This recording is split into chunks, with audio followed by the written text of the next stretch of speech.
जिल्हाधिकारी अनिल पाटील आणि तहसीलदार वर्षा झालटे यांच्या प्रमुख उपस्थितीत मालवण येथे सागर तळ स्वच्छता मोहीम राबवण्यात आली।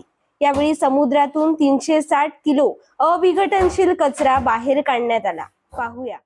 सागर तळ स्वच्छता अभियान 7.0 अंतर्गत जिल्हाधिकारी अनिल पाटील, तहसीलदार वर्षा झालटे यांच्या उपस्थितीत दिनांक 9 एप्रिल रोजी मालवण समुद्रात सागर स्वच्छता मोहीम राबविण्यात आली। या मोहिमेत 360 किलो घातक कचरा, विशेषतः सागरी जैवविविधतेस धोका निर्माण करणारे घोस्ट नेट्स हटविण्यात आले। या मोहिमेत प्रशिक्षित स्कुबा डायव्हर्सनी सुमारे 3 हेक्टर समुद्रतळ स्वच्छ करत घोस्ट नेट्स, प्लास्टिक व अन्य कचरा हटविला। या स्वच्छता मोहिमेनं समुद्री प्रदूषणाचे गांभीर्य आणि पर्यावरणातील मानवी हस्तक्षेपाचे दुष्परिणाम अधोरेखित केले।